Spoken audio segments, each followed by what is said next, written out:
కలుగునుగాక. దైవవాక్కు అనే కార్యక్రమాన్ని వీక్షిస్తున్న మీ అందరికీ నా హృదయపూర్వకమైన వందనాలు తెలియజేసుకుంటున్నాను. ఈరోజు దేవుడు మనతో మాట్లాడబోయే మాట ఏమిటంటే, గలతీయులకు రాసిన పత్రిక 5వ అధ్యాయం 22వ వచనం. ఆత్మఫలం ఏమనగా ప్రేమ, సంతోషం, సమాధానం. మూడవ మాట సమాధానం. సమాధానం అంటే ఏంటి? పీస్. మీలో సమాధానం ఉందా? మీరు ఇతరులతో సమాధానంగా ఉంటున్నారా?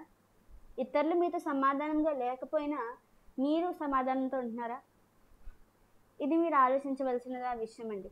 ఎందుకంటే మీ లైఫ్లో మీరు చాలా ఎదుర్కొంటూ ఉంటారు. మీ లైఫ్లో మీరు చాలా ఫేస్ చేస్తూ ఉంటారు. లైక్ వచ్చి చాలామంది మిమ్మల్ని బాధ పెడుతూ ఉండొచ్చు. మీరు నమ్మిన వారే మిమ్మల్ని మోసం చేయొచ్చు.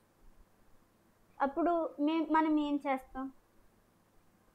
ఒక నార్మల్ పర్సన్ లాగా అయితే వెళ్ళి గొడవ పెట్టుకుంటాము, లేదంటే కర్స్ చేస్తాము, రివెంజ్ తీర్చుకుంటాము. కానీ మనం దేవుని పిల్లలం కాబట్టి దేవుడు ఎలా ఉంటాడు? దేవుడు ఎలా ఉంటారంటే పీస్ఫుల్గా ఉంటారు. Just leave it alone. మనము ఒక సన్నివేశం చూసినట్లయితే ఇస్కరియోతు యోధ యేసయ్యని మోసం చేస్తాడు. యేసయ్యనే అమ్మేస్తారు. అమ్మేసినప్పుడు అది యేసయ్యకి ముందే తెలుసు కదండి. అయినా ఎంత పీస్ఫుల్గా ఉంటారు. ఆయన యూదాని ఇలా అడగొచ్చు. మనమైతే అడిగేస్తామండి ఖచ్చితంగా. వెళ్ళి యూదా ఎందుకు ఇలా చేస్తున్నావు అని చెప్పేసి వెళ్ళి గొడవ పెట్టేసుకుంటాము, వెళ్ళి ఫైట్ చేస్తాము ఒక నార్మల్ పర్సన్ లాగా అయితే. కానీ దేవుడు ఏం చేశారండి? Yesayya he's peaceful. ఒక సమాధానంతో ఆయన ఉన్నారు. He knows what's happening there. అయినా అలా ఉన్నారు. మనం మన లైఫ్లో చూసుకున్నట్లయితే మనం అలా ఉండట్లేదు కదండి. మనం దేవుని పిల్లలమై ఉండి మన దేవుని మనం రిప్రజెంట్ చేయాలి. మనము ఇతరుల వైపు దేవుని ప్రేమను కలిగి ఉండాలి. దేవునిలో సంతోషాన్ని ఎలా ఎతకాలో ఇతరులకు నేర్పించాలి. అదేవిధంగా సమాధానంగా ఎలా ఉండాలో మనం ఉంటే ఇతరులు వాళ్ళే ఇన్ఫ్లుయెన్స్ అవుతారండి. ఇప్పుడు నువ్వు సమాధానంగా ఉంటున్నావా?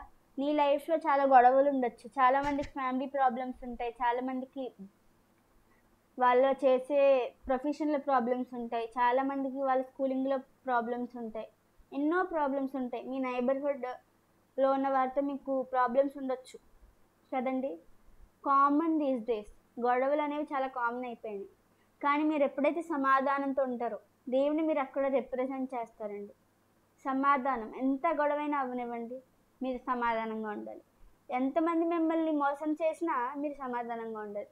దేవుడు ఇస్కరియోతు యోధ ఎంతో మోసం చేశారు కదండి. దేవుడిని ఇస్కరియోతు యోధ ఎంతో మోసం చేశాడు. కానీ దేవుడు ముందే తెలిసినా కూడా ఎలా ఉన్నాడండి? దేవుడు చాలా పీస్ఫుల్గా. యేసయ్య ఆయన ఎంత పీస్ఫుల్గా అక్కడ ఉన్నారు. మనం కూడా మన లైఫ్లో ఎదురయ్యే సమస్యలకి పీస్ఫుల్గా మౌనంగా అక్కడి నుంచి మీరు వచ్చేస్తే దేవుడు మీకు కావలసిన ఆశీర్వాదాలు మీరు అక్కడైతే ఏదైతే కోల్పోయారో మీరు అవమానం చెందొచ్చు, అవమానాలు ఎదురవ్వచ్చు. దేవుడు మీకు కావలసినవన్నీ మీకు తిరిగిస్తున్నాడండి.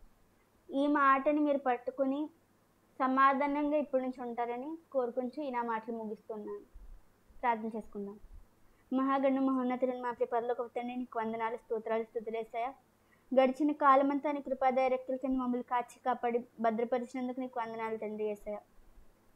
యేసయ్య తండ్రి, ఈరోజు మేమైతే తండ్రి ప్రభా సమాధానంగా ఎలా ఉండాలి ఇతరులకి తండ్రి ప్రభా యేసయ్య నిన్ను మేము ఎలా రిప్రజెంట్ చేయాలి తండ్రి, సమాధానంగా ఎలా ఉండాలంటే తండ్రి ప్రభా మేము నేర్చుకున్నాం. యేసయ్య తండ్రి, మేము సమాధానంగా ఉండి మా లైఫ్లో మేము ఎదుర్కొనే ప్రతిదానికి మేము సమాధానంగా ఉండేటట్టు మీరు మాకు సహాయం చేయండి తండ్రి ప్రభా. జ్ఞానాన్ని మాకు దయచేయండి అయ్యా. యేసయ్య ఎంతోమంది వీక్షిస్తున్న వారు తండ్రి ప్రభా తండ్రి ప్రభా ఎన్నో బాధల్లో ఉంటారు తండ్రి ప్రభా, ఎన్నో కష్టాల్లో ఉంటారు తండ్రి అయ్యా. యేసయ్య వారిని తండ్రి ప్రభా యేసయ్య మీరే ముట్టుని స్వస్థపరిచిన తండ్రి ప్రభా, వారికి ఉన్న బాధల్ని తీసివేస్తాను, ఆశీర్వాదంతో నింపి బలపరచమని యేసు దేవుని నామమున అడుగుచున్నాను తండ్రి. ఆమేన్.